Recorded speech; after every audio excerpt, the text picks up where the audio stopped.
नमस्कार दोस्तों।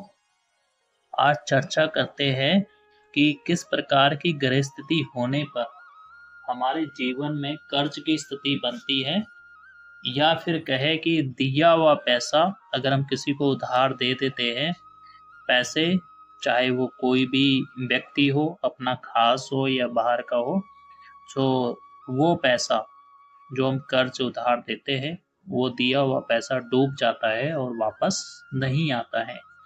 तो उस केस में किस प्रकार की ग्रह स्थिति होती है हमारी जन्म कुंडली में। उदाहरण के लिए मैंने एक कन्या लगन की कुंडली यहाँ बनाई हुई है। इसमें मैंने शनिदेव को दिखा रखा है चतुर्थ भाव में और मंगल को दिखा रखा है द्वादश भाव में। तो ये जो भाव है ना, छठा वाला, ये ही भाव रोग, ऋण, शत्रुता की स्थिति को दर्शाता है कुंडली में। तो हमें देख लेना है, मंगल ऋण के कारक होते हैं। तो इस भाव पर, छठे भाव पर, ये छठा स्थान होता है कुंडली का, ये देखना है कि मंगल की कहीं से दृष्टि आ रही है क्या।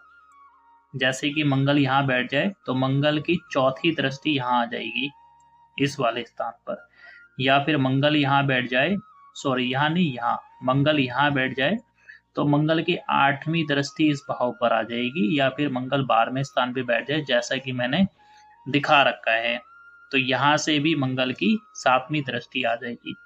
तो इस भाव से अगर मंगल का संबंध बन जाता है तो उस स्थिति में दिया हुआ पैसा वापस नहीं आता, डूब जाता है।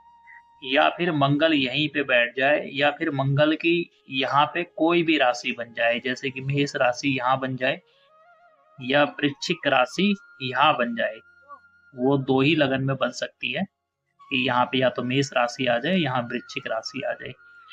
तो दोस्तों देख लेना है कि इस भाव पर अगर मंगल ग्रह का किसी भी प्रकार से संबंध बन रहा होगा तो उस स्थिति में दिया हुआ पैसा डूब जाता है, या काफी जो है कि उसके पीछे पैसा पाने के लिए, निकलवाने के लिए बहुत ज्यादा स्ट्रगल करना पड़ता है, बहुत ज्यादा मेहनत करनी पड़ती है, उस तब भी वो पैसा नहीं निकल पाता है, काफी दिक्कतें आती हैं।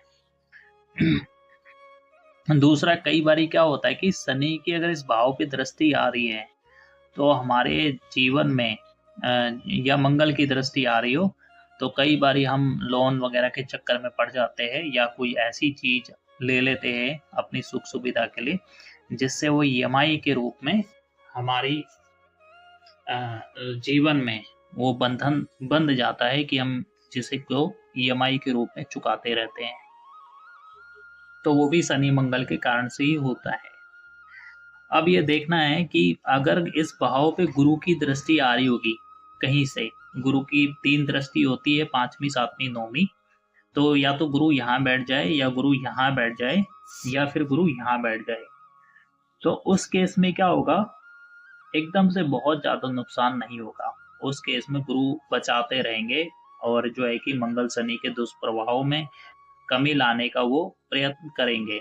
तो उस केस में क्या है कि अगर आप पैसा दे देते हैं तो भी वो पैसा आ जाने का योग होता है, या संभावना बनती है कि बुरी तरीके से वो डूबे नहीं, या ज्यादा अपने साथ नाइंसाफी होने से बच जाए, गुरु बचाएंगे। शनि की दृष्टि से क्या होगा कि दिया हुआ पैसा देर में लौटेगा। जैसे कि सामने वाले ने कहा है कि 5 महीने में दे दूंगा, तो फिर वो हो सकता है कि 10 से 15 महीने लगा दे, या फिर जो ईएमआई वगैरह आपकी चले वो एक लंबी अवधि तक चल जाए। ये होता है शनि मंगल के कारण से।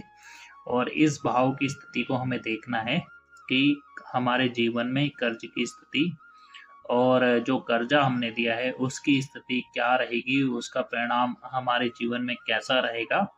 और अगर मंगल यहाँ पे बैठे हो, इस भाव को देख रहे हो, तो ये निश्चित होता है कि जो भी आपको कर्ज हुआ है तो वो आपका उतर जाएगा, अंततोगत्वा उसमें सफलता मिल जाती है, क्योंकि अगर मंगल इस भाव पे है तो जरूर वो जो है कि कर्ज अगर आपको हुआ होगा तो उससे मुक्ति हो जाएगी आपके जीवन में रहते रहते ही।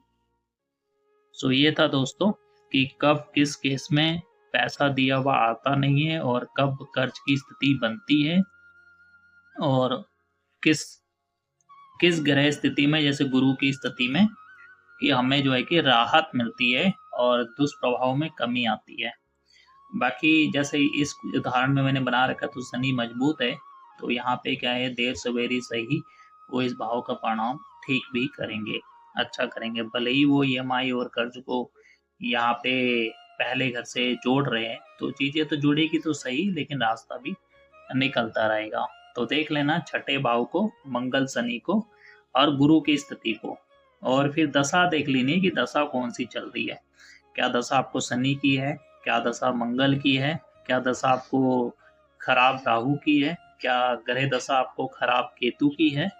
तो उस स्थिति में ये चीजें ज्यादा होएगी आपके जीवन काल में।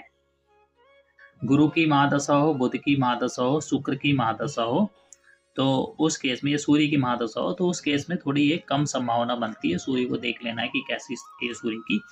तो बाकी तो योग कारक बनते हैं बुध ग्रह, गुरु ग्रह, शुक्र ग्रह। तो इस स्थिति में अच्छा रहेगा जीवन काल, ऐसी कोई धन को लेकर के समस्या नहीं आएगी। सूर्य की स्थिति को चेक कर लेना है। और शनि जो है कि योग कारक होने के बावजूद भी वो यहाँ पे स्ट्रगल देंगे या धन से संबंधित समस्या आएगी। कारण ये है क्योंकि शनि की जो गुण राशि है मकर राशि, वो 5वें में है और छठे में उनकी मूल त्रिकोण राशि है। तो शनि चतुर्थ में बैठ करके सारे ही कार्यों को वो डिले कर देंगे, तो यहाँ पे समस्या आएगी। सो दोस्तों, आप सभी लोगों का बहुत बहुत धन्यवाद मेरा वीडियो देखने के लिए।